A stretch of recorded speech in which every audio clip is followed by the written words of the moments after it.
मैं नहीं खाऊंगा, बहुत संकोची स्वभाव का है। आज मुझे अपने सखा सुदामा की याद आ रही है। तो रुक्मिणी जी ने कहा कि प्रभु, जब आप अपने सखा सुदामा को इतना चाहते हैं प्रभु, तो आप तो, आपके लिए दुनिया में कोई आश्चर्य नहीं है, आप तो त्रिभुवन पति हो, आप तो लक्ष्मी पति हो, विशंभर हो प्रभु। आप अपने सखा को जब इतना चाहते हैं तो उस पर थोड़ी कृपा क्यों नहीं कर देते? भगवान ने कहा कि रुक्मिणी, मैं उसे देना बहुत कुछ चाहता हूं, लेकिन क्या करूं, वह कभी लेने के लिए चल करके आता ही नहीं। मैं तो आने का राह निहारता रहता हूं कि कब मेरा सखा सुदामा चल करके आएगा। रुक्मिणी, संसार को यह पता नहीं है कि जो चने गुरुमा ने दिए थे और सुदामा जी स्वयं उन चनों को खा गए, लेकिन वह चने कैसे थे, उन चनों का रहस्य संसार को पता नहीं है। रुक्मिणी सुनो, जब हम गुरुकुल में पढ़ा करते थे तो संदीपनी मुनि के आश्रम से लगा हुआ एक नगर था, जहां पर एक बूढ़ी माता रहा करती थी। बूढ़ी माता भिक्षाटन से अपना जीवन यापन किया करती थी। 3 दिन हो गए उस बूढ़ी माता को किसी ने भिक्षा में कुछ नहीं दिया। चौथे दिन किसी ने चने दिया तो बूढ़ी माँ ने सोचा कि चलो कल सुबह स्नान ध्यान करके ठाकुर जी को भोग लगाऊंगी और चने प्रसाद स्वरूप ग्रहण करूंगी। इतने में रात्रि में कुछ चोर बूढ़ी माँ के अंदर प्रवेश कर गए और चने की पोटली को हीरे जवाहरात की पोटली समझ करके चोर लेकर के भाग दिए। बूढ़ी माता पीछे पीछे दौड़ी। बूढ़ी माँ के मन में बड़ी गिलानी हुई कि हे भगवान, किसी प्रकार से चने मिले थे उनको भी चोर चुरा ले गए। बूढ़ी माँ ने श्राप दिया कि जो कोई इन चनों को खाएगा वह निर्धन हो जाएगा, गरीब हो जाएगा, दरिद्र हो जाएगा। चोर आगे जा करके जब पोटली खोल करके देखे तो उसमें हीरे जवाहरात नहीं, चने पड़े थे। तो चोरों ने उसी चने की पोटली को संदीपनी मुनि के आश्रम में छोड़ करके 9 2 11 हो गए।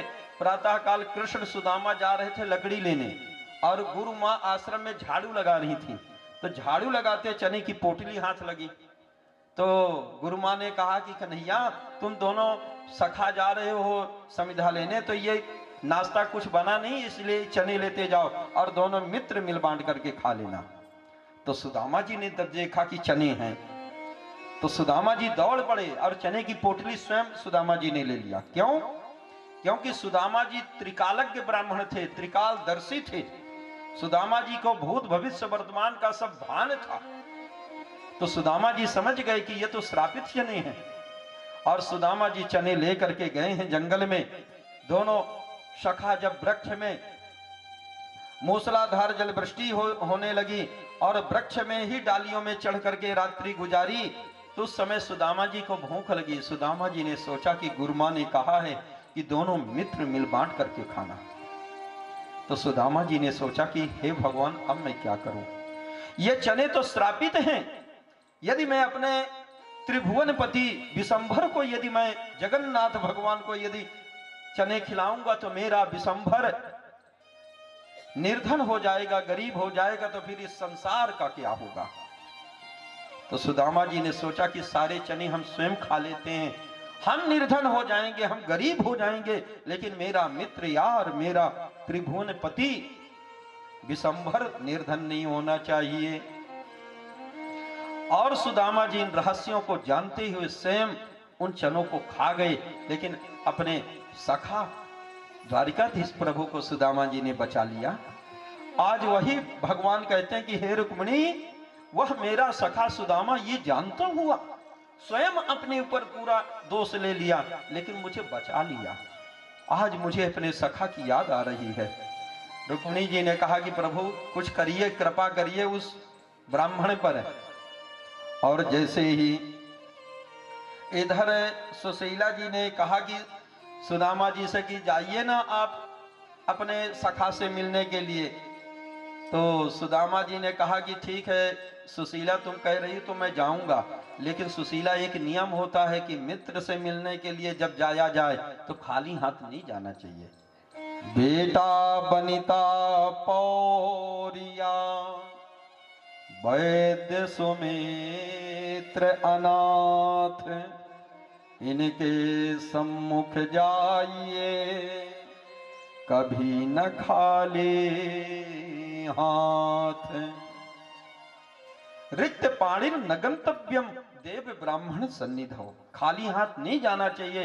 जहां पर कथाएं होती हैं, मंदिरों में जाएं, गुरुजनों के पास जाएं, अनाथालय जाएं, तो जैसी सामर्थ्य हो तदनुसार पत्रम पुष्पम फलम तोयम, कुछ न कुछ संग साथ में लेकर के जाना चाहिए। तो सुदामा जी इस प्रकार से कहने लगे कि हे कल्याणी, यदि किंचित गृहे, घर में थोड़ा कुछ हो तो ला करके दो। मित्र से मिलने के लिए जा रहा हूं तो कुछ न कुछ ले करके जाना चाहिए। तो सुशीला जी 4 घर जा करके 4 मुट्ठी चावल मांग करके लाई। याचित्वा चतुरो मुष्टि विप्रान् पृथक तंडुला चैलखंडेन तान बद्ध्वा भरते प्रादादुपायनम्।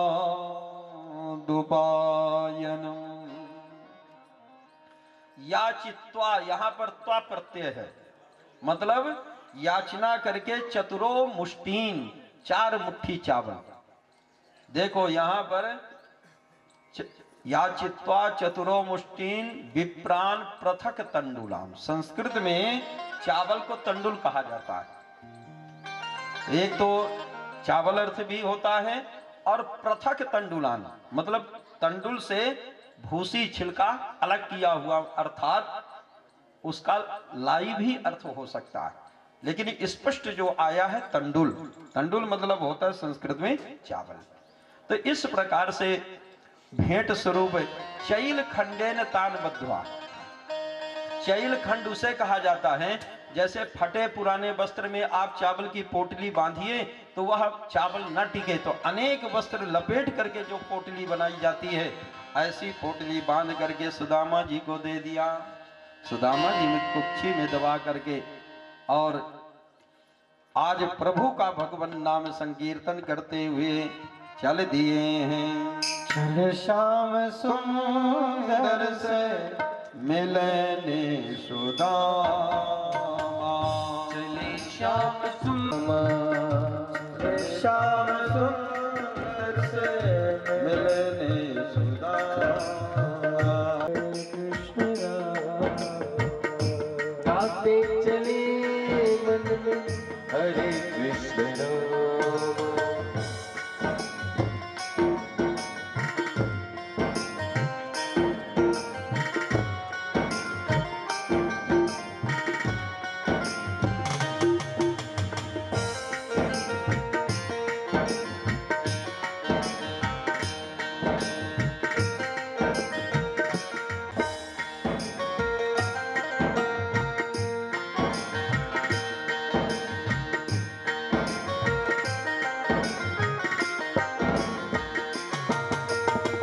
चले बंसी वाले से मिलने सुदामा, चले बंसी वाले से मिलने सुदामा, चले मुरली वाले से मिलने सुदामा, चले बंसी वाले से मिलने सुदामा। हरे कृष्ण राम।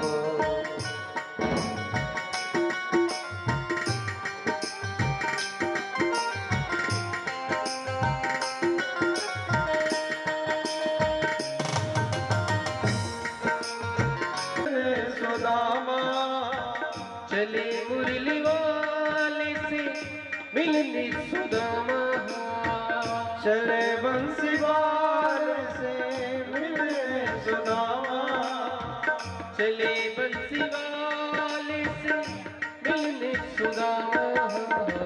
गाते चले मन में हरे कृष्ण रामा, गाते चले मन में हरे कृष्ण राम।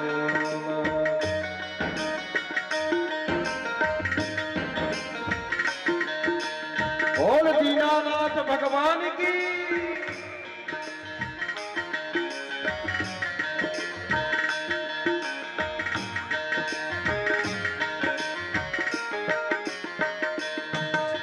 दूर नगरी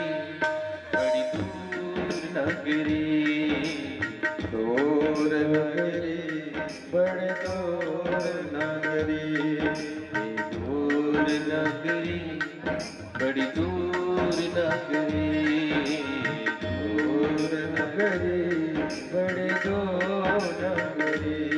कैसे आऊं रे कन्हैया, कैसे आऊं रे कन्हैया, तेरी द्वारिका नगरी, बड़ी दूर नगरी, दूर नगरी बड़े दूर नगरी।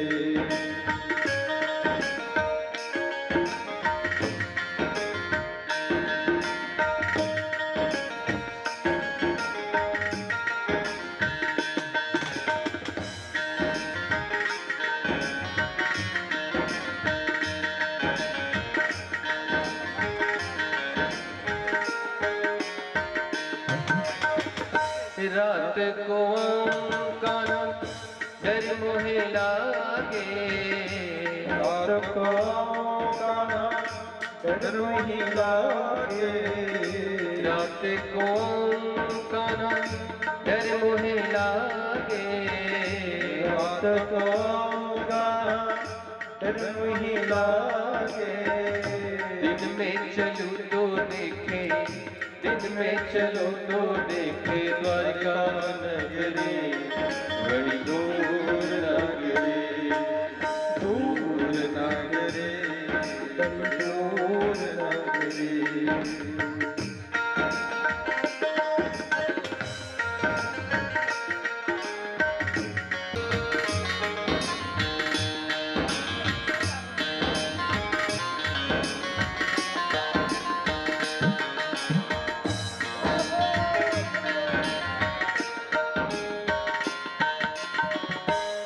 मथुरा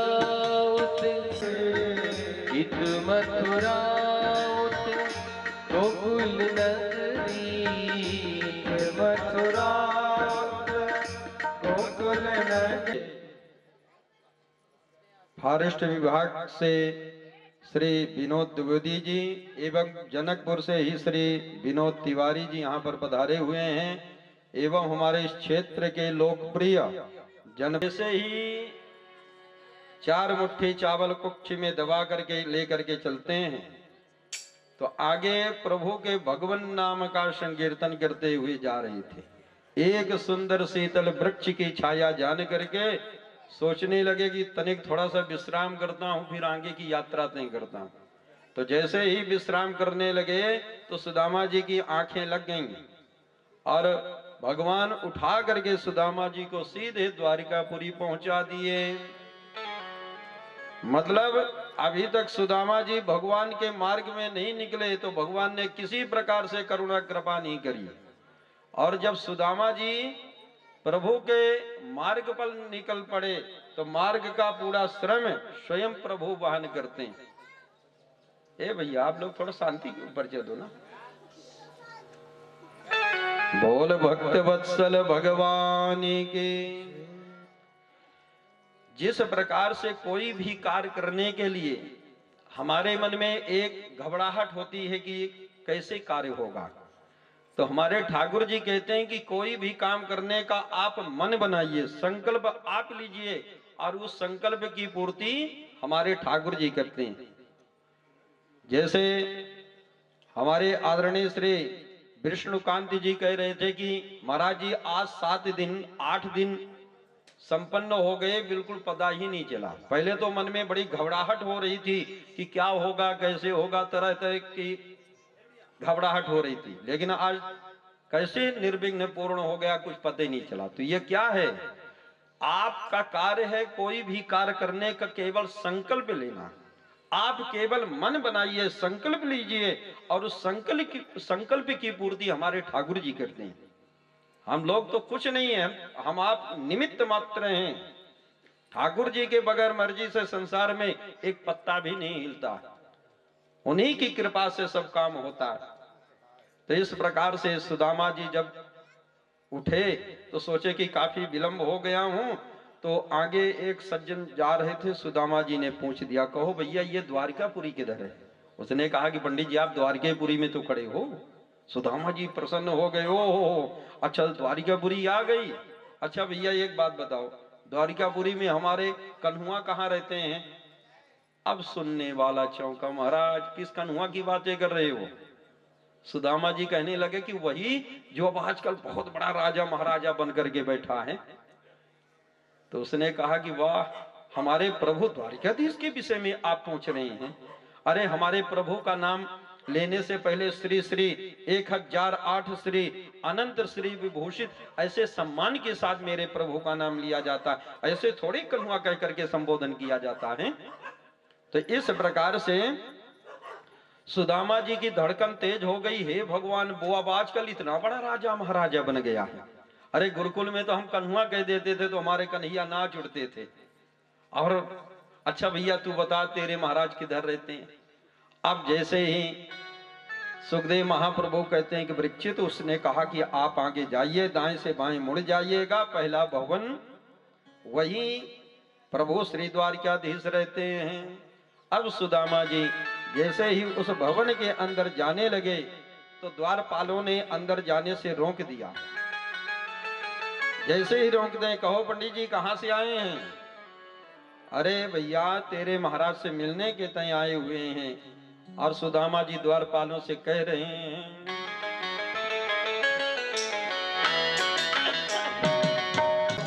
कन्हैया से कह दो मिलने सुदामा गरीबा गया है, मिलने सुदामा गरीबा गया है।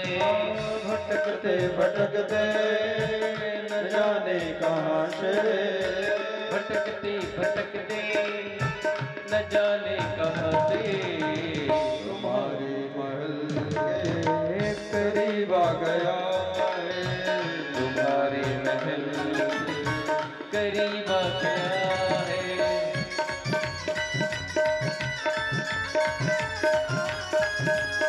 श्री राधे दोनों हाथ ऊपर करके ताली बजाते हुए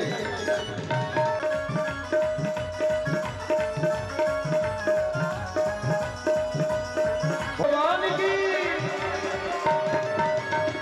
न सर पे पगड़ी न तन पे जावा, दो कन्हैया को नाम है सुदामा, बता दो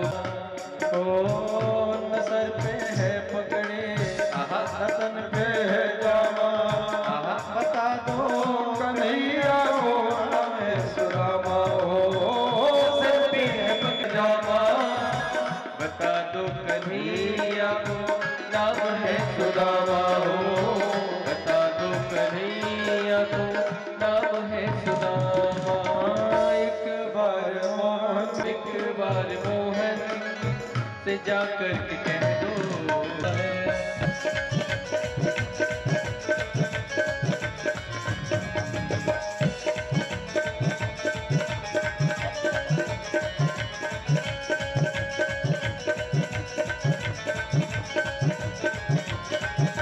चले आए मोहन लगाया गले सुदामा को मोहन हो, लगाया गले से सुदामा को हुआ रुक्मणी को, रुक्मणी को बहुत ही अचंभा, मान गए सारे मेहमान कैसा अजीब गया है।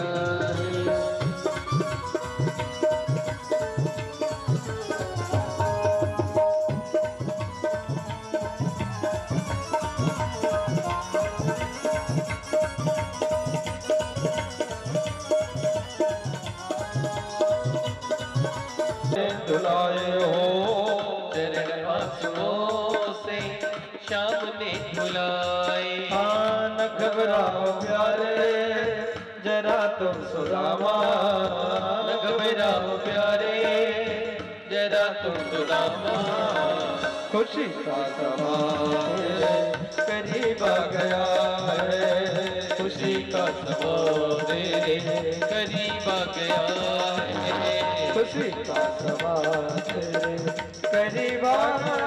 आप तनिक ठहरिए, मैं प्रभु से अनुमति लेकर के आता हूँ। और जैसे ही आज द्वारपाल अंतःपुर में प्रवेश किया है, जहां पर बड़े बड़े राजा महाराजा हंस परमहंस विराजे हुए, सबसे उच्च आसन में प्रभु श्री द्वारिकाधीश विराजे हुए। द्वारपाल ने जाकर के कहा कि सरकार की जय हो। भगवान ने कहा कि हाँ द्वारपाल, बोलो क्या बात है। बोले सरकार, आपके दरबार में ड्यूटी करते हुए वृद्धावस्था को प्राप्त हो गया हूं, लेकिन ऐसे जो श्रीमान जी आज आपसे मिलने के तय आए हैं, ऐसा महानुभाव पहले कभी और कोई नहीं आए। भगवान ने कहा कि ऐसी क्या विशेषताएं हैं। भगवान ने, द्वारपाल ने कहा कि प्रभु दो चार विशेषताएं होती तो जरूर मैं निवेदन करता, वो तो विशेषताओं का सागर है। शेष बगान झगा तन पे, प्रभु जाने को आए बसे कही ग्रामा। धोते फटे सिलटे दुपटे, और पाय उपाहन की नहीं सामा। द्वार खड़ो तुझे दुर्बल एक, रहो चक सो वसुधा अभिरामा। पूछत दीन दयाल को धाम, बतावत आपनो नाम सुदामा। प्रभु, ना तो सर में पगड़ी है, ना तन में जामा है, एक ही धोती कमर और तन को ढक रखे हैं। प्रभु, उन्होंने आपको अपना मित्र भी बता रहे हैं। भगवान ने कहा कि अरे द्वारपाल, उन्होंने अपना कुछ नाम बताया कि नहीं? हाँ प्रभु, उन्होंने अपना नाम सुदामा बताया है। सुदामा शब्द सुन करके प्रभु दौड़ पड़े, दोनों भुजा फैलाए हुए आज त्रिलोकीनाथ उतावले हो करके प्रभु के अगवानी का स्वागत करते हैं। तो जैसे ही सभा में बैठे हुए जितने सभासद थे, एक संकल्प विकल्प में खो गए। आज आने वाला महानुभाव कौन है, जिनकी अगवानी स्वयं त्रिलोकीनाथ कर रहे हैं। अरे अभी तक कोई आता था तो प्रभु हम सबन को आदेश दिया तक करते थे कि जाओ, जा करके सम्मान पूर्वक लेकर के आना। आज आने वाले महानुभाव ऐसे कौन हैं, जिनकी अगवानी स्वयं त्रिलोकीनाथ कर रहे हैं। सुदामा जी जैसे ही भगवान दोनों भुजा फैलाए हुए सुदामा जी को अपने हृदय से लगा लिया। ओहो मित्र, आज इतने दिनों के बाद तुम दर्शन देने आए हो। जैसे एक संग पढ़े हुए दो विद्यार्थी जब कालांतर में मिलते हैं ना, तो मिलने पर जो सुकून, जो आनंद, सुख की अनुभूति होती है, आज वही भगवान अपने मित्र सुदामा को हृदय से लगा लिया। उसके बाद प्रभु सुदामा जी का एक हाथ पकड़ करके दूसरा हाथ कमर में लगा करके अंतःपुर को लेकर के गए। सुदामा जी को देख करके सारे सभासद आश्चर्यचकित हो रहे हैं कि मनेन कृतं पुण्यम अवधूतेन भिक्षुणा श्रियाहीनेन लोकेस्मिन् गर्हितेनाधमेन च। किमनेन कृतं पुण्यम, इस अवधूत भिक्षुक ने अपने जीवन में ऐसा कौन सा दान किया होगा, ऐसा कौन सा सत्कर्म किया होगा, जिस प्रभाव से आज त्रिलोकीनाथ जिनकी अगवानी के लिए गए हैं। सुदामा जी उस भवन की भव्यता को देख करके संकल्प विकल्प में खोए हुए हैं और सभासद सुदामा जी को देख करके आश्चर्यचकित हो रहे हैं। भगवान सुदामा जी को सबसे उच्च आसन में ले जाकर के बैठाने लगे तो सुदामा जी पहले संकोच करते हैं, अरे लाला, हम तो जमीन में बैठे वाले, जमीन में सोवे वाले कन्हैया, तू सिंहासन में बैठ, हम देखें तू कैसा दिख रहा। तो भगवान ने कहा कि मित्र सुदामा, गुरुजी क्या पढ़ाया करते थे, अतिथि देवो भव। आज तुम मेरे मित्र होने के साथ साथ आज तुम मेरे अतिथि हो। अतिथि किसे कहते हैं? ना तिथि अतिथि, जिसके आने की तिथि तारीख निश्चित ना हो, जो अकस्मात अचानक हमारे घर में आ जाए, वह अतिथि होता है। और अतिथि देवो भव, अतिथि साक्षात देव रूप माना जाता है। तो भगवान ने कहा कि मित्र सुदामा, आज तुम मेरे सखा होने के साथ साथ मेरे अतिथि भी हो, इसलिए आज तुम सिंहासन में बैठो, आज मैं तुम्हारे चरणों तले बैठूंगा। और चरणों के पास भगवान बैठ गए। और भगवान ने सोचा कि मेरे मित्र आए हैं तो इनका हमें पांव पखारना चाहिए। तो भगवान ने रुक्मिणी जी को आदेश दिया, रुक्मिणी जाओ, जा करके जल लेकर के आना, मित्र सुदामा के पांव पखारने हैं। रुक्मिणी जी चल पड़ी।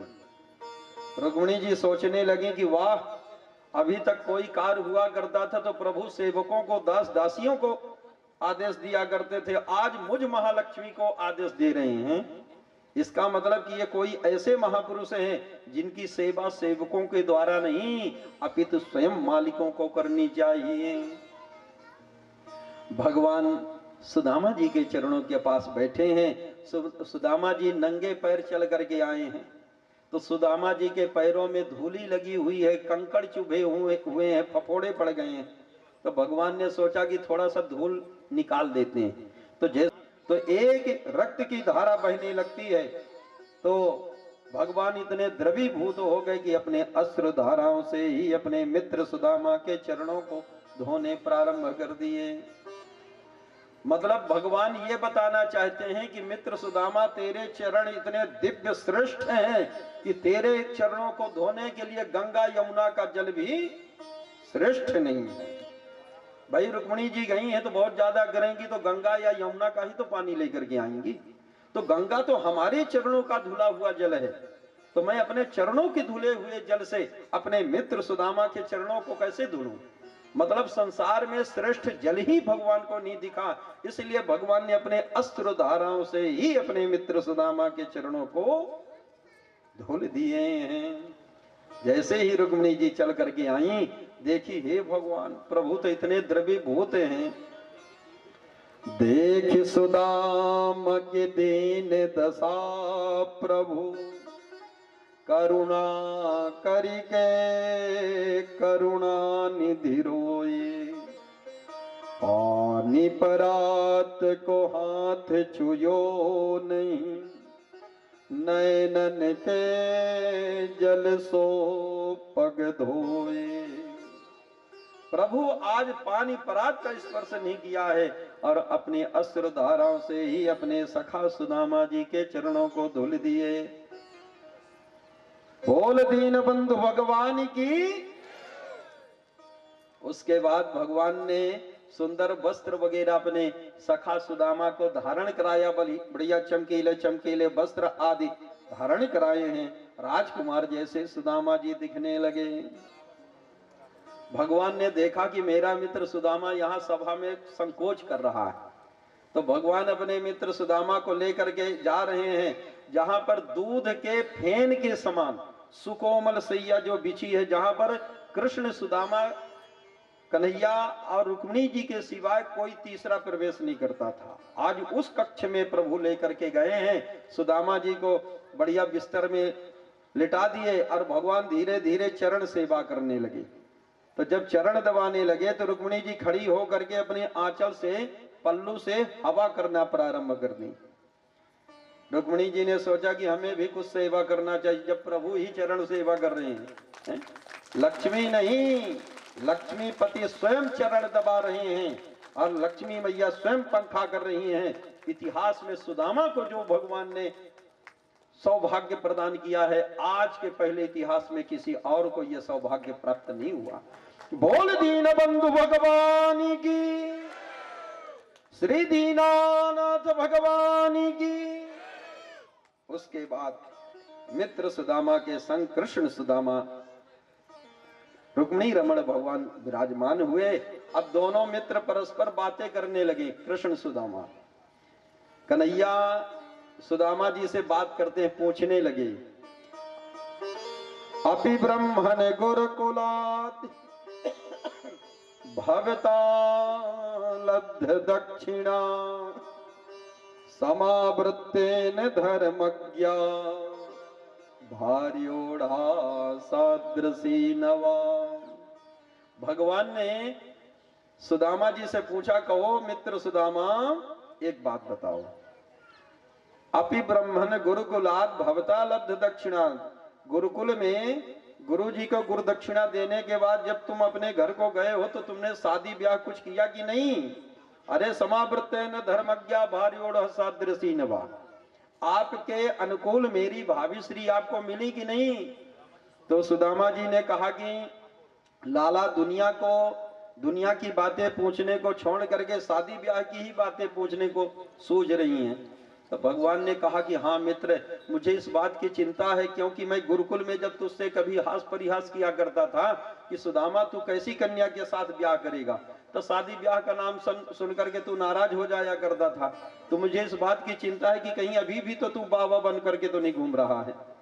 सुदामा जी ने कहा कि ना लाला, मैंने ब्याह किया है, तेरी भाभी जी का नाम है सुशीला।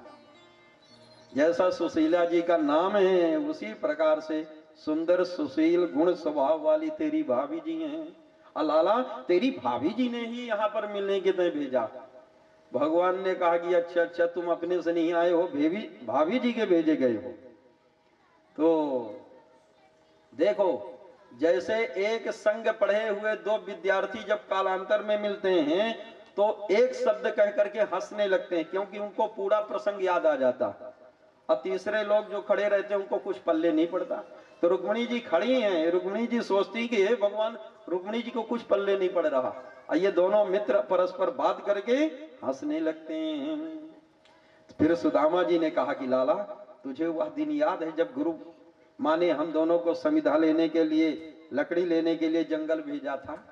भगवान ने कहा, रे मित्र सुदामा, हमें वह दिन आज भी याद है। हम दोनों जो है कितना जोर से मित्र सुदामा, जब हम दोनों समिधा लेने के लिए जंगल गए थे तो कितनी बहुत जोर से मूसलाधार जल वृष्टि हो रही थी। सुदामा जी ने कहा, अरे लाला, क्या कहना है, उस दिन तो पूरी रात्रि वृक्षों में ही चढ़ करके हम दोनों ने समय गुजारा। तो भगवान ने धीरे से कहा कि हाँ मित्र सुदामा, कितनी जोर से सर्दी पड़ रही थी कि तुम्हारे दांत जो हो तो बहुत जोर से कटकटा रहे थे। सुदामा जी उस समय चने खाए थे। अब भगवान ने पूछा था कि क्यों मित्र सुदामा, तुम्हारे ये दांतों से कटकट की आवाज कैसे आ रही है? तो सुदामा जी ने बहाना बनाया था कि अरे लाला, इतनी जोर से सर्दी जो पड़ रही है तो ये दांत आपस में लड़े भिड़ रहे हैं, कटकट की आवाज आ रही है। तो भगवान ने ये नहीं कहा कि तूने चने खाए थे, लेकिन इशारा कर दिया। तो सुदामा जी को याद आया कि मैंने तो चने खाए थे। तो सुदामा जी ने प्रसंग को चेंज कर दिया, अरे लाला, गुरु जी की यहाँ की बातें ही कुछ और, तीन बातन को तू छोड़। भगवान ने कहा कि मित्र सुदामा, हमें तो तेरा स्वभाव पहले जैसे ही समझ में आ रहा है। अरे भाभी जी भेजी तो जरूर भेंट स्वरूप कुछ न कुछ भेजी होंगी। अब सुदामा जी चावल की पोटली कुक्षी में दबा करके बार बार जो था ऐसे ऐसे हाथ हिलाते कि कहीं चावल की पोटली बाहर ना निकल आए। तो भगवान ने कहा कि मित्र सुदामा, ये हाथ पैर इधर उधर क्या हिला रहे हो भाई? तो सुदामा जी ने कहा कि लाला, जो पैदल चल करके आए हैं ना, तो हाथ में दर्द, पीठ में दर्द, हर जगह दर्द ही दर्द हो रहा है। तो भगवान ने कहा कि तूने पहले क्यों नहीं बताया कि तेरे पीठ में दर्द हो रहा? पैर की जगह तेरी पीठ की ना मालिश कर दिया होता। अब तो तेरे जिंदगी भर का सारा दर्द दूर करके ही छोड़ूंगा। देखो, सुदामा जी संकोच करते हैं कि ये कच्चे चावल मैं क्या प्रभु को दूं। अब भगवान अपना स्वभाव बताते हैं कि मित्र, पत्रम पुष्पम फलम तोयम, जो तेरे पास रूखा सूखा हो ला करके दे, उसमें संकोच नहीं। यदि हम नमक रोटी खाते हैं तो ठाकुर जी को पहले अर्पण करिए। ठाकुर जी भाव के भूखे होते हैं, पदार्थ के भूखे नहीं होते हैं। तो दीयम वस्तु गोविंदम, तो भगवान अपना स्वभाव बताते हैं कि जो भी तेरे पास रूखा सूखा हो ला करके दे। और भगवान आगे हाथ बढ़ाने लगे। सुदामा जी ने कहा कि खबरदार लाला, हाथ मत लगाइयो। भगवान ने कहा कि अब तो तेरा जिंदगी भर का सारा दर्द दूर करके ही छोड़ूंगा। और भगवान हाथ बढ़ा करके चावल की पोटली खींच लिए। स्वयं जहार किमित पृथक दंडूला, चावल की पोटली खींच करके और उसमें ग्रंथ खोले हैं। उसमें सुशीला जी ने अपना संदेश लिख दिया था। क्या लिखा था? भगवान पढ़ने लगे, एक मास दोई पाख में दो एकादशी हो, सो प्रभु दीन दयाल जो नित प्रतिदीनी मो। सुशीला जी ने यह संदेश लिखा था कि हे प्रभु, एक महीने के दो पक्ष में दो ही एकादशियां होती हैं, लेकिन हे दीन दयालु, मेरे घर में तो आए दिन नित्य एकादशी रह करके ही समय गुजारना पड़ता है। मतलब जिस दिन खाने को कुछ नहीं उस दिन एकादशी। तो फिर भगवान जो है तो उत्तर दिए, जो होनी थी सो हो गई, अब ना ऐसी हो, भाभी तेरे भवन में नित्य द्वादशी हो। हे भाभी जी, जो होनी थी सो हो गई, अब आगे ऐसा नहीं होगा। अब तो तुम्हारे घर में नित्य द्वादशी हो। नित्य द्वादशी का बढ़िया चकाचक 56 भोग फुलाहार चलेगा। और भगवान एक मुट्ठी चावल लेकर के भगवान गप्प से मुख में धर लिए। सम्राट राजा को जो सुख होता है वह भगवान ने अपने मित्र सुदामा को प्रदान कर दिया। द्वितीयम, दूसरी मुट्ठी जैसे ही लेकर खाने लगे, लक्ष्मी जी खड़ी होकर के हाथ पकड़ ली। तावत श्री जग्रहे हस्तम, लक्ष्मी जी इशारा करने लगी कि वाह प्रभु, इन ब्राह्मण देवताओं पर कुछ ज्यादा ही आप मेहरबान हो रहे हैं। अरे एक मुट्ठी खा करके इनको सब आपने दे दिया है, दूसरी मुट्ठी खा करके हम लक्ष्मी को भी ब्राह्मणों के घर में गिरवी रखना चाहते हैं क्या? मतलब रुक्मिणी जी यहाँ थोड़ा सा इशारा करती हैं कि प्रभु, भृगु मुनि को याद करिए जिन्होंने आपके छाती पर चरण प्रहार किया था। तो भगवान को रुक्मिणी जी का ये इशारा अच्छा नहीं लगा, तो भगवान ने भी उसी भाषा में उत्तर दिया। भगवान ने कहा कि हाँ रुक्मिणी, तुम भी याद करो, वह ब्राह्मण देवता यदि ना होते जो तुम्हारा पत्र लेकर के गए थे, तो तुम आज गोपाल के घर में नहीं, तुम शिषपाल के घर में पधारी होती। तब जाकर के रुक्मिणी जी थोड़ा सा लज्जित हुई कि अरे जैसे को तैसा जो है तो जवाब मिल गया।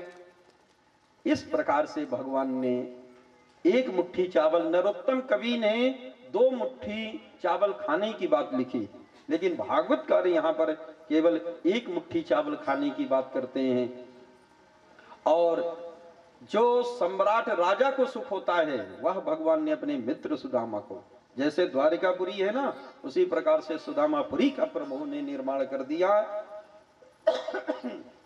उसके बाद सुदामा जी ने कहा कि लाला, अब हमको चलना चाहिए क्योंकि तेरी भाभी जी वहां पर राह देख रही होंगी।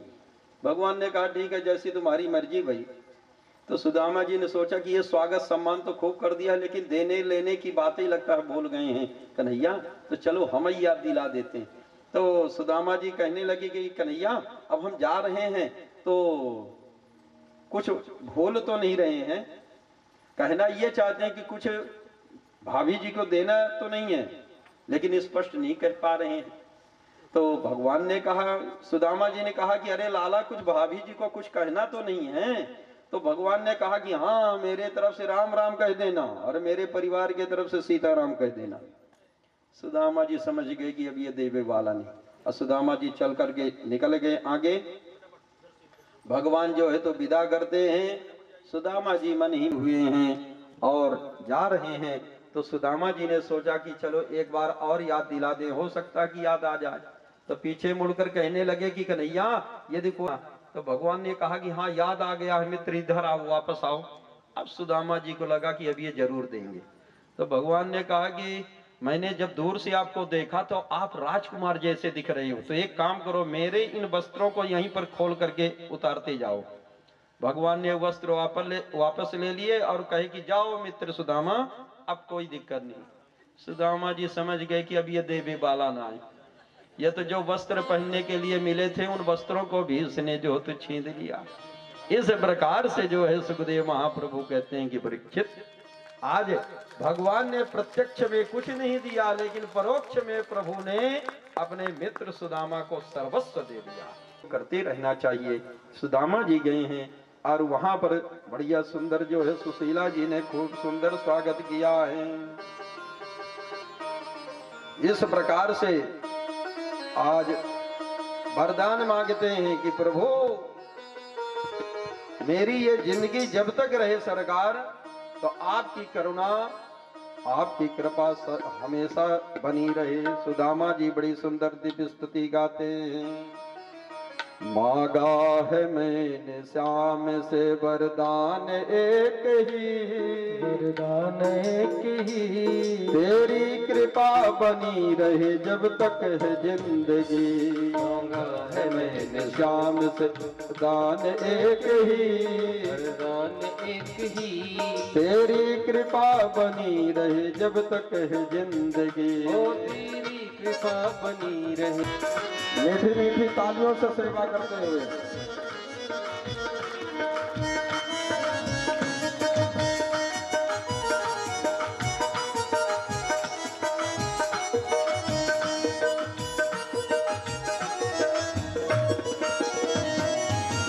जिस पर प्रभु का हाथ था वो पार हो गया, जिस पर प्रभु का हाथ था वो पार हो गया, जो भी शरण में आया उद्धार हो गया, जो भी शरण में आया उद्धार हो गया, जो भी शरण में आया उद्धार हो गया, वो जो भी शरण में आया उद्धार हो गया। जिसका भरोसा श्याम पर, जिसका भरोसा श्याम पर डूबा कभी नहीं, डूबा कभी नहीं, तेरी कृपा बनी रहे जब तक है जिंदगी। मांगा है मैंने श्याम से,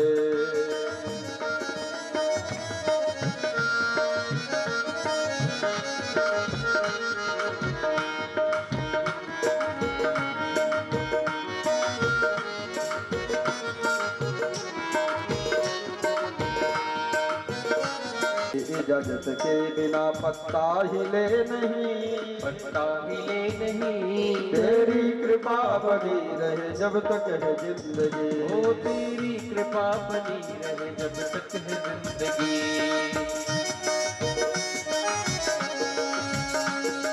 बोल कृष्ण कन्हैया लाल की।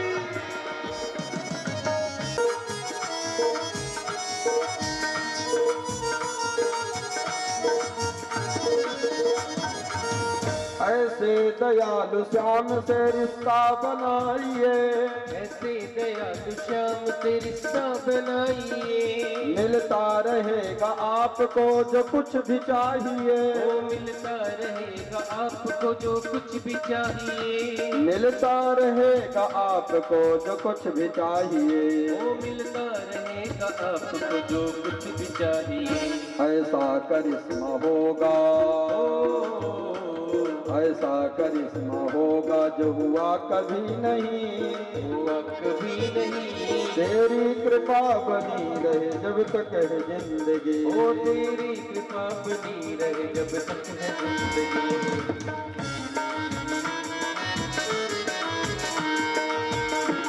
पीछे वाले भैया मस्ती के साथ तालियों से सेवा करते हुए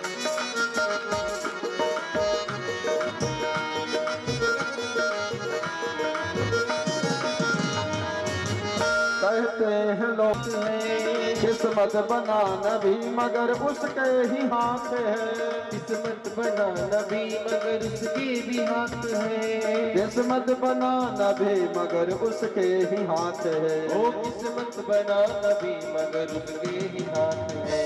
कर ले यकीन अब मेरा, ज्यादा समय नहीं, तेरी कृपा बनी रहे जब तक है जिंदगी। ओ तेरी कृपा बनी रहे जब तक है जिंदगी।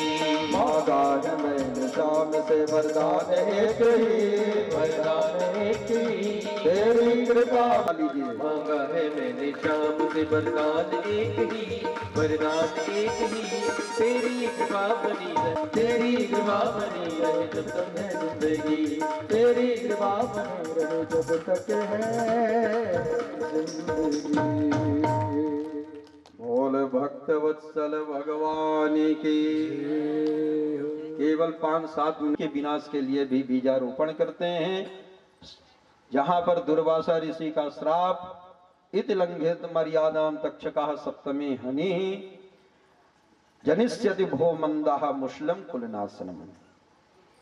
यहाँ पर दुर्वासा ऋषि का श्राप हुआ है यदुवंशियों के लिए कि जनिष्यति भो मंदा मुसलम कुल नाशनम, एक मूसल का जन्म होगा जो समूल यदुवंश कुल का विनाश करने वाला होगा। आगे चल करके भागवत धर्म का उपदेश, बद्ध मुक्ति का लक्षण, दत्तात्रेय जी अपने जीवन में 24 गुरु बनाए, उन 24 गुरुओं की चर्चा। फिर भगवान जो है उद्धव जी को उपदेश दे करके प्रभास क्षेत्र स्नान के लिए गए। सारे यदुवंशी एक दूसरे को मार करके सब समाप्त होते हैं। भगवान पीपल वृक्ष के नीचे बैठते हैं। जरा नाम का बहेलिया आकर के बाण चलाया, भगवान के चरणों में जाकर के भिद गया। प्रभु के शरीर से दिव्य तेज निकला और वह तेज जाकर के भागवत में समाहित हो गया। बोल भागवत भगवान की। द्वापर युग में कृष्ण कन्हैया फिर गए नहीं है स्वधाम। भगवान के स्वरूप से सुंदर दिव्य तेज पुंज निकला और वह तेज जाकर के धर्मा भागवती स्थित, भागवत भी जाकर के समाहित हो गया।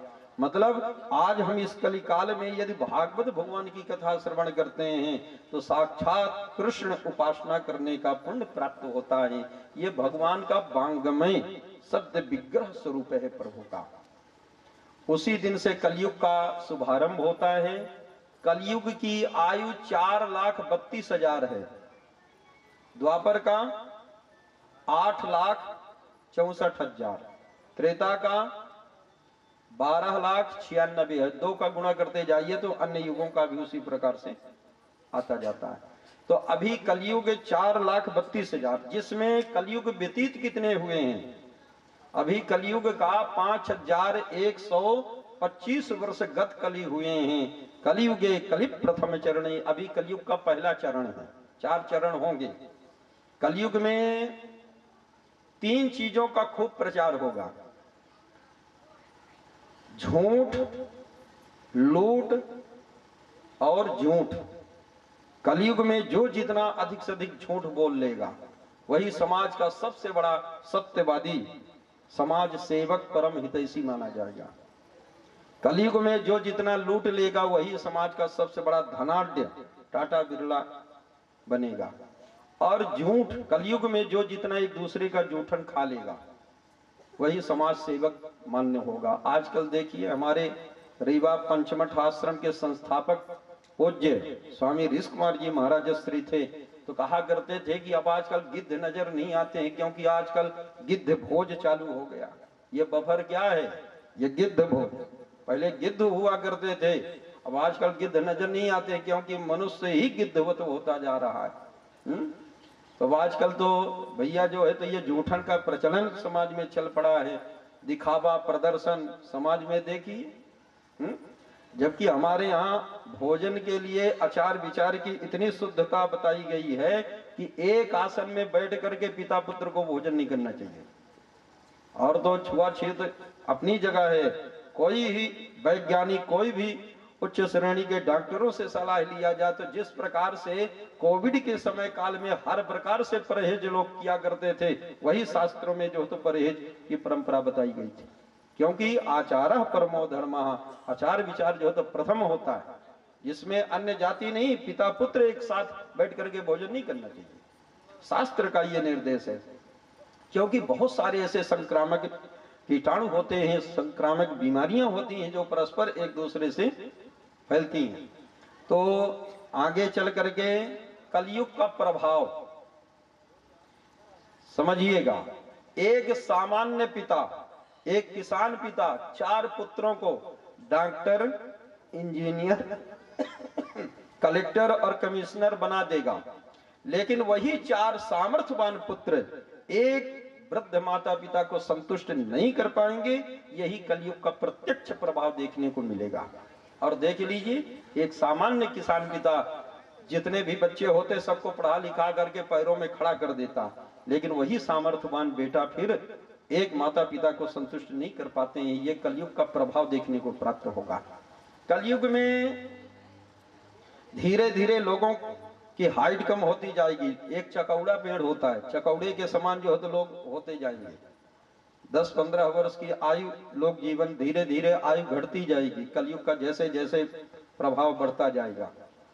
और जब कलयुग के 800 वर्ष शेष रहेंगे तब उत्तर प्रदेश के संभलपुर ग्राम में विष्णु यश नामक ब्राह्मण देवता के घर में कल्कि भगवान का अवतार होगा। इसमें भूतकाल भविष्य का भी काफी भविष्यवाणियां भागवत जी में की गई और वही कल्कि भगवान आकर के दुष्ट दैत्यों का संहार करके धर्म की संस्थापना करेंगे। सुखदेव जी ने कहा कि परीक्षित, अब तुम तो राजन मरिष्यति पशुबुद्धि मीमाम जय, मैं मरूंगा ये पशुवत बुद्धि तुम अपने हृदय से निकाल बाहर करो, क्योंकि अब तुम भागवत जी की कथा श्रवण किए हो तो तुम प्रभु के परम धाम को प्राप्त करोगे। परीक्षित, अब हमको यहाँ से निकलना चाहिए। वहां से सुखदेव महाप्रभु प्रस्थान करते हैं। परीक्षित कड़ी सुरक्षा व्यवस्था में हुए। तक्षक नाग आया, डंक मारा, शरीर जल करके भस्म हो गया। जन्मेजय ने सर्पेष्टि यज्ञ किया, आस्तिक मुनि ने यज्ञ विराम कराया। आगे चल करके मार्कंडेय ऋषि भगवान की माया का दर्शन, पुराणों के श्लोक संख्या अंतिम श्लोक एक बार मैं बोलूंगा, उसके बाद आप सभी लोग बोलेंगे। नाम संकीर्तनम यस्य, नाम संकीर्तनम यस्य, सर्व पाप प्रणाशनम, सर्व पाप प्रणाशनम, प्रणामो दुख समनः, प्रणामो दुख शमनः, तम नमामि हरिं परम, तम नमामि हरिं परम। सर्वे भवन्तु सुखिनः, सर्वे भवन्तु सुखिनः, सर्वे सन्तु निरामयाः, सर्वे सन्तु निरामयाः, सर्वे भद्राणि पश्यन्तु, सर्वे भद्राणि पश्यन्तु, मा कश्चित् दुःखभाग् भवेत्। मा कश्चित् दुःखभाग् भवेत्। ओम हरये नमः, ओम हरे नमः, ओम हरये नमः, ओम हरे नमः, ओम हरये नमः, ओम हरे नमः। अंतिम श्लोक का अर्थ है नाम संकीर्तनम यस्या सर्व पाप प्रणाशनम। जिन प्रभु श्री हरि के नामों का संकीर्तन करने मात्र से सारे पाप ताप नष्ट हो जाते हैं, उन भगवान श्री हरि को तम नमामि हरिं परम, हम सब उन भगवान श्री हरि के श्री चरणों में नमन करते हैं, प्रणाम करते हैं, साष्टांग दंडवत करते हैं। इसी के साथ कथा का विश्राम हुआ। हरि अनंत, हरि कथा अनंता। भगवान की कथाएं अनंत हैं। भगवान की कथाओं का पार पाना असंभव है, लेकिन जैसा ठाकुर जी ने गतिमति हमें आपको प्रदान किया, उस प्रकार से मैंने आज 7 दिनों से सप्ताह आप सभी को श्रवण कराया। यह कार्यक्रम के आयोजक हमारे आदरणीय श्री विष्णुकांत मेनिका तिवारी जी के द्वारा, जो अपने स्वर्गीय पिता श्री सीताराम तिवारी जी के पुण्य स्मृति पर यह आयोजित दिव्य कथा है। श्री हमारे जो विष्णुकांत जी हैं, तो ये काफी समय से ये मन में ऐसा भाव ला रहे थे कि भाई अब पिताजी का आज कई वर्ष हो गए हैं, गया श्राद्ध भी करना है, लेकिन उसके पूर्व यह भागवत कथा का आयोजन यहाँ पर करके पिताजी को श्रवण करा करके और उसके बाद गया श्राद्ध हम करें। ऐसा उनके मन में कई वर्षों से ऐसा भाव चल रहा था। आज उनका ठाकुर जी ने यह संकल्प पूर्ण किया है। पुत्र वही सही और सार्थक होता है, पुत्र कहलाने का वही अधिकारी होता है जो अपने पिता बाबा पर बाबा अपने पितरों का जो पुण्यनामक नाम के नरक से उद्धार कराता है। कहने का तात्पर्य कि जो अपने माता पिता को भागवत जी की कथा श्रवण करा करके गया श्राद्ध आदि करके तार देता है, वही पुत्र सही अर्थ में सार्थक होता है। तो इस प्रकार से भगवान करें कि जिस प्रकार से हमारे माता श्री को, श्री ज्ञानु तिवारी जी को उनके पुत्र और पुत्र वधु विष्णुकांत मेनका तिवारी जी प्राप्त हुए हैं, ईश्वर सबको भी इसी प्रकार से बेटा बहू दें। क्योंकि मैंने ये देखा है कि इस घर में हमारे श्री विष्णुकांत जी भाई तो हैं, लेकिन पिता की भी जिम्मेदारियों का निर्वाह कर रहे हैं। यहाँ पर किसी भी व्यक्ति को ये आभास नहीं हो, हम तो खुद आश्चर्यचकित, हम लोग तो भारत के कोने कोने में हर जगह जाते हैं, हर प्रकार के लोगों का मिलन होता है, लेकिन जो स्नेह, जो प्रेम, जो उदारता पूर्वक आपने अपने बहनों के लिए, अपने माता जी के लिए, अपने चाचा जी के लिए, अपने पूरे परिवार क्षेत्र के सभी लोगों के प्रति उनका जो एक भाव है, ईश्वर करे यही भावना, यही श्रद्धा हमारे आपके हृदय में भी सभी के प्रति होनी चाहिए। यह कथा प्रत्यक्ष और परोक्ष दोनों प्रकार से श्रवण की जाती है। आपके स्वर्गीय श्री सीताराम तिवारी जी प्रत्यक्ष नहीं है, लेकिन परोक्ष में यहाँ पर आकर के आज उनके हृदय में कितनी खुशी होती होगी, कितनी प्रसन्नता होती होगी, जिसका हम आपको बता नहीं सकते हैं, वर्णन नहीं किया जा सकता है। क्योंकि माता पिता का छाती उस समय ज्यादा चौड़ी हो जाती है जब बेटा बहू कहते हैं कि पिताजी आप जो तो भागवत जी की कथा सुन लीजिए। यद्यपि माता पिता को देने लायक कोई भी औलाद नहीं है, लेकिन जब बेटा बहू ये बात कहते हैं कि पिताजी आप बैठिए, आप सुनिए, हम सब पूरी व्यवस्था करेंगे, हम सुनाता हूँ। और जो हमारे यहाँ पर भक्तगण, यहाँ पर मैं देखता हूँ कि बड़े बुजुर्ग, विशेष स्थान चौरा का हमारे हृदय में हमेशा बना रहता है। हमारे यहाँ पर जो है तो श्रद्धेय श्री हमारे जनपद सदस्य श्री अभिषेक त्रिपाठी जी यहाँ पर विराजे हुए हैं, जो हमेशा सतत अपने राम जी से संपर्क में बने रहते हैं। और मैंने देखा कि जहाँ कहीं यदि मैं कथा करता हूँ और यदि वो उस एरिया में गए हैं तो कितनी ही व्यस्तता क्यों ना हो, लेकिन फिर भी वहाँ पर समय निकाल करके और एक घड़ी आधी घड़ी कुछ न कुछ क्षण समय व्यतीत करते हैं। तो हमारे अभिषेक त्रिपाठी जी भी हैं। ये टेंट की सेवा हमारे आदरणीय श्री संतोष मिश्र जी के द्वारा है, जिन्होंने बढ़िया सुंदर व्यवस्था, क्योंकि देखो सबसे बड़ी हमको कठिनाइयां होती टेंट और साउंड में, लेकिन यहाँ पर जो है तो किसी भी प्रकार से कोई कुछ बात कहने की जरूरत नहीं पड़ी। और हमारे संतोष मिश्रा जी ने इतना सुंदर बढ़िया सब व्यवस्था करा करके आज यह यज्ञ निर्विघ्न यहाँ पर पूर्णता की ओर अग्रसर है। तो मैं चाहूंगा कि संतोष भैया के लिए एक बार जोरदार ताली बजा करके स्वागत करें, जिन्होंने इतनी बढ़िया सुंदर दिव्य सेवा करी है। और हमारे जो ये बाबूजी लोग बड़े बुजुर्ग यहाँ पर विराजे हुए हैं, जिनको अब यहाँ से देखिए, हमें तो भ्रम था, क्योंकि मैं जब उस साल कथा हुई थी तो संतोष जी के यहाँ मैं ठहरा हुआ था, तो हमें ऐसा लगता था कि वह अभी आगे रास्ता है। लेकिन जब फिर यहाँ लोगों ने बताया कि नहीं महाराज जी आप एकदम लास्ट छोर में यहाँ पर बैठे हैं, तिवारी जी का यह स्थान है, तो हमें ये भान ही नहीं हुआ। तो कहने का तात्पर्य कि इतनी दूरी ये सब श्रोता चल करके आ रहे हैं, जहां पर 10 श्रोताओं के बराबर एक श्रोता यहाँ पर मान्य है।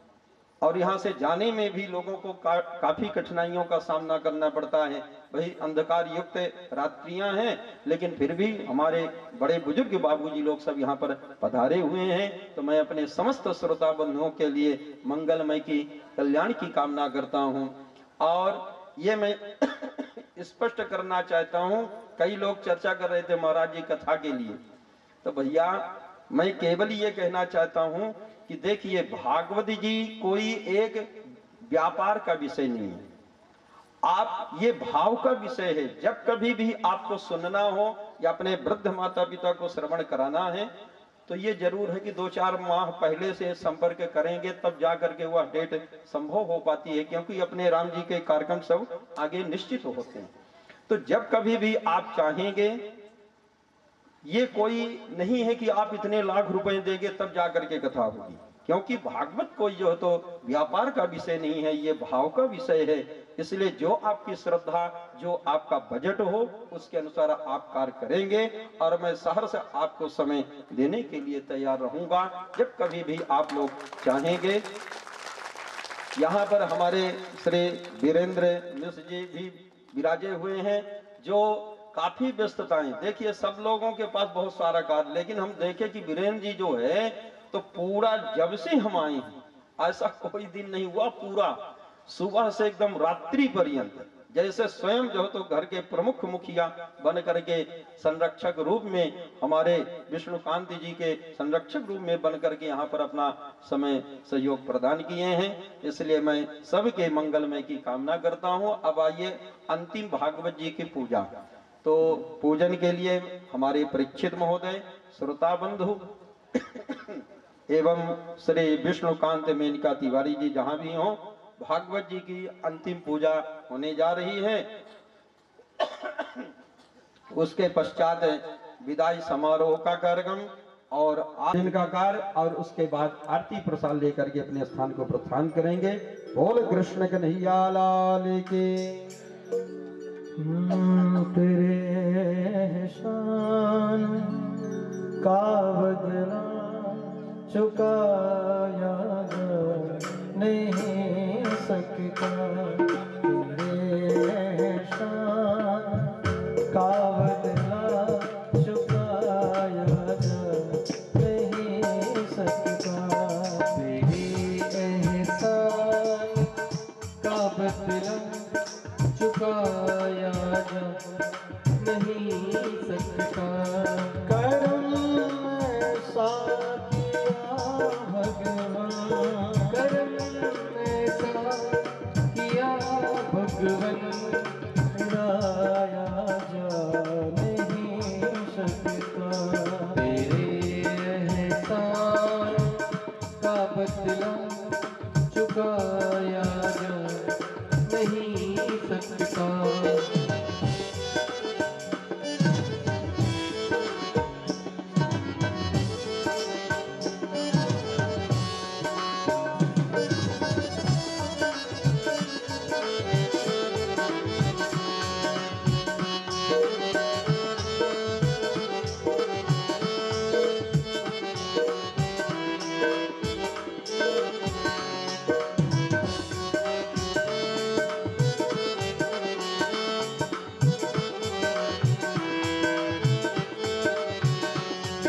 अगर मुझको तू मिलता, मेरा मुश्किल गुजारा जो पहुँचा है बुलंदी पर, वो एक टूटा सितारा, दिलों से तेरी उल्फत को मिटाया जा नहीं सकता, तेरे एहसान का बदला चुकाया जा नहीं सकता।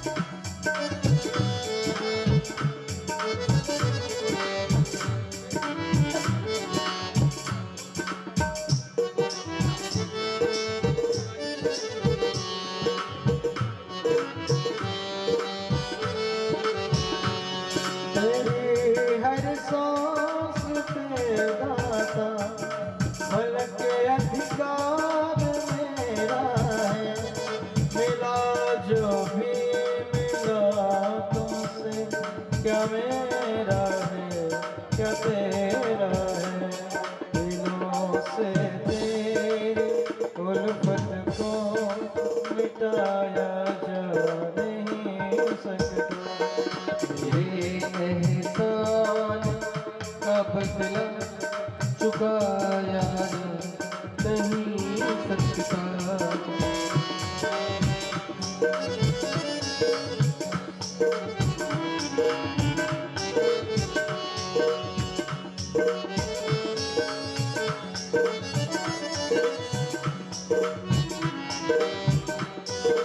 आपसे है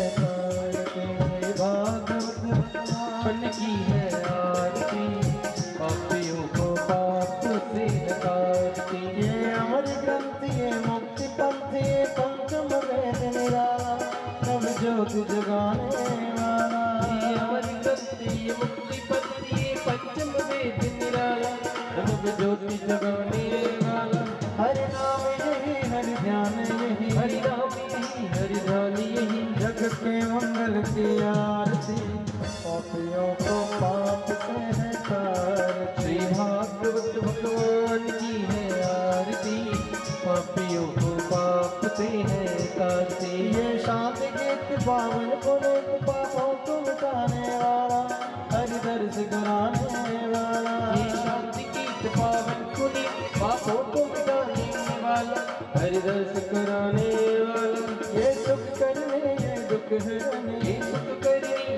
हरि श्री मधुसूदन की आरती पापियों को पाप से तार श्री भागवत भगवान की है आरती पापियों को पाप से है तार दी ये मधुर बोल सतबंध कौल सतवार बताने वाला बिगड़ी को बनाने वाला ये मधुर बोल सतपंथ को सतमार्गी बताने वाला बिगड़ी को बनाने वाला श्री राम यही घनश्याम यही श्री राम यही घनश्याम यही प्रभु की महिमा की आरती पापियों को पाप से है तार दे श्री